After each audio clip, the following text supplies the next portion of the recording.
Sarah Martinez sat on the worn-out couch of her tiny one-bedroom apartment, staring at the empty formula container in her hands. Her 6-month-old daughter Emma was sleeping peacefully in the crib she had bought second-hand, but Sarah knew that peace wouldn't last long. The baby would wake up hungry in a few hours, and Sarah had nothing left to give her. 3 months ago, Sarah's world had crumbled when she lost her job as a receptionist at a dental office. The practice had to downsize due to financial struggles, and as the newest employee, she was the first to go. Since then, she had applied to over 50 jobs, attended countless interviews, and faced rejection after rejection.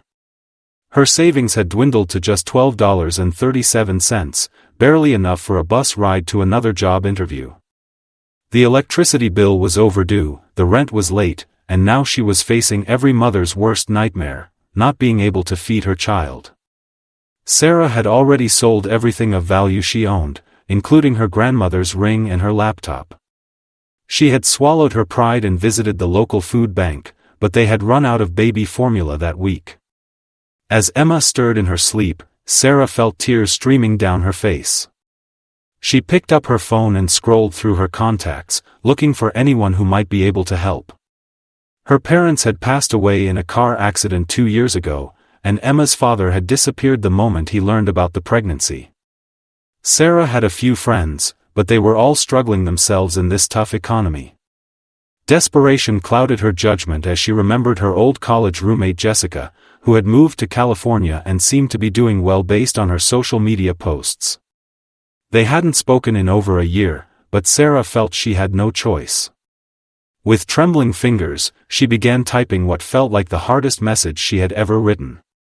"Hey Jessica, I know we haven't talked in forever and I'm so sorry to reach out like this.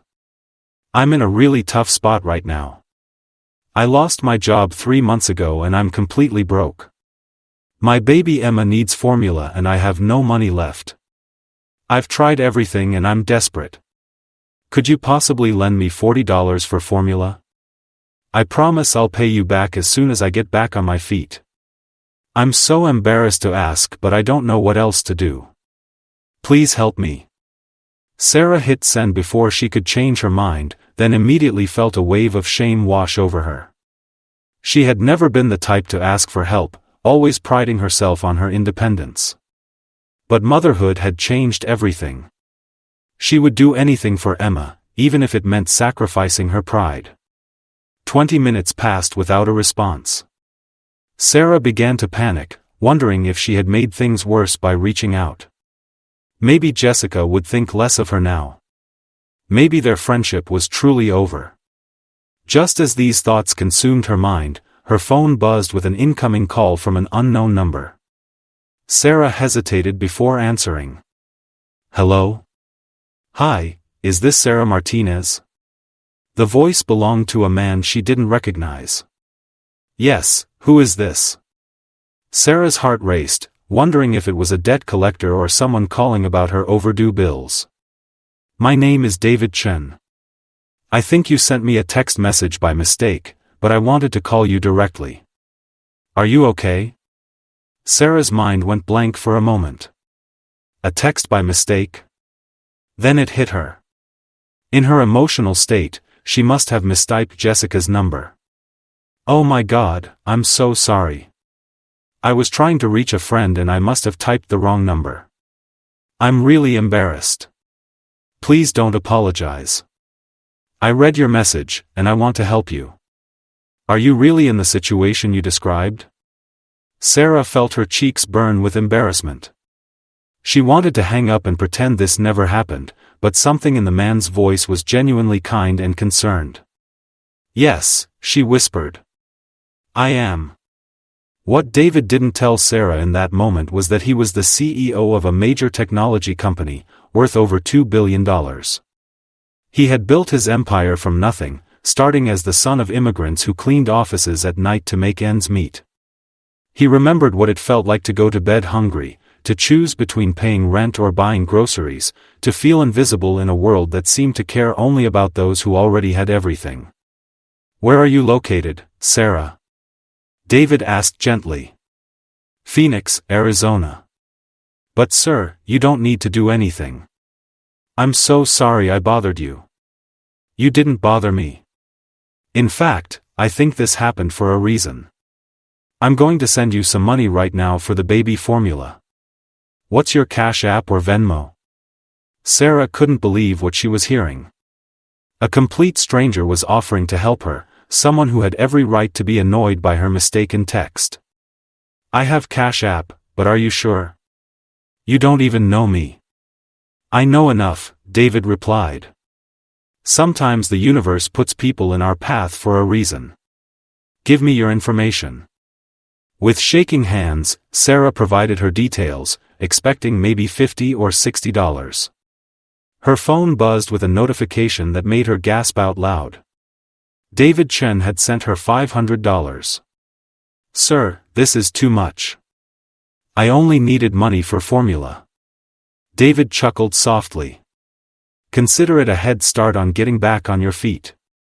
But I want to do more than just send money. I have connections in Phoenix, and I'd like to help you find a job. Are you interested? Over the next hour, David learned Sarah's story. He discovered that she had a degree in communications, 3 years of customer service experience, and a determination that reminded him of his own mother. Sarah learned that David wasn't just any stranger, but a successful businessman who genuinely cared about helping others. The next morning, Sarah woke up feeling like she was living in a dream. She fed Emma with the premium formula she had bought the night before, the baby's contented coos filling the apartment with joy. Her phone rang with a call from Monica Stevens, the HR director at a marketing firm in Phoenix. Hi Sarah, David Chen referred you to us. We have an opening for a customer relations coordinator. Would you be available for an interview this afternoon? 3 days later, Sarah started her new job. The salary was better than her previous position, and the company offered health insurance and childcare assistance. For the first time in months, she could breathe again. But David's kindness didn't stop there. 2 weeks later, Sarah received another call from him. He had been thinking about her situation and wanted to do something more permanent. Through his foundation, he was starting a program to help single mothers get back on their feet, providing job placement services, emergency financial assistance, and childcare support. Would you be interested in helping me run the Phoenix branch? David asked. Your experience would be invaluable in helping other mothers who are going through what you went through. Sarah accepted immediately, tears of gratitude streaming down her face. Within 6 months, she had helped 37 single mothers find stable employment and safe housing. The program, which they called Fresh Start Foundation, expanded to 12 cities across the country. A year later, Sarah stood on a stage at a charity gala in Los Angeles, holding Emma in her arms as she addressed an audience of philanthropists and business leaders. David sat in the front row, beaming with pride as Sarah shared her story and the impact of his simple act of kindness. One wrong number changed everything, Sarah said into the microphone. It taught me that angels exist in the most unexpected places, and that sometimes our darkest moments are just the beginning of our greatest blessings. Because of one person's willingness to help a stranger, hundreds of families now have hope where there was once despair. David later told reporters that receiving Sarah's text was one of the best mistakes that ever happened to him. It reminded him why he had worked so hard to build his success in the first place, not just to accumulate wealth, but to make a real difference in people's lives. Emma, now a happy toddler, had no idea that her mother's desperate text to a wrong number had created a ripple effect of kindness that would touch thousands of lives. Sarah often looked at her daughter and marveled at how love and hope could emerge from the darkest moments, how a single act of compassion could transform not just one life, but an entire community. The Fresh Start Foundation continues to operate in over 20 cities today, having helped more than 2,000 single mothers achieve financial independence and stability. David and Sarah remain close friends, united by the belief that kindness is the most powerful force in the world, capable of changing everything with just one simple gesture. Sometimes the most beautiful stories begin with the wrong number, a desperate moment, and the courage to reach out when all hope seems lost.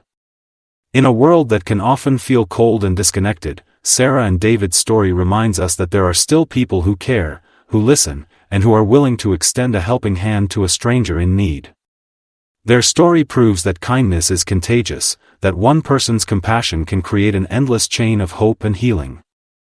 It shows us that we all have the power to be someone's miracle, to be the answer to someone's prayer, and to turn a moment of desperation into a lifetime of gratitude. If this story touched your heart, please take a moment to like this video and subscribe to Pure Kindness Stories for more inspiring tales of human compassion and hope. Share this story with someone who needs to be reminded that miracles still happen, and that sometimes all it takes is one person who cares enough to make a difference. Remember, in a world where you can be anything, choose to be kind.